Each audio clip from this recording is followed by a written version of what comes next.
What's up everyone, welcome to this video. In this video I will show you how to turn off the dialing keypad sound in Galaxy S25 Ultra. So first of all, open settings.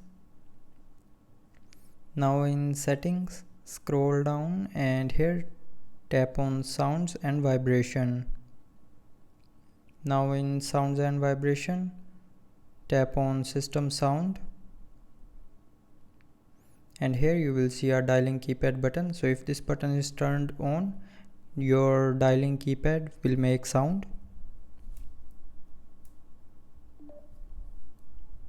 So you can see it makes sound. Now to turn off this dialing keypad sound, tap on this button to turn it off. And after turning off this button, the dialing keypad sound will be turned off. So that's how you can turn off dialing keypad sound in Galaxy S25 Ultra. So I hope you liked the video. Thanks for watching.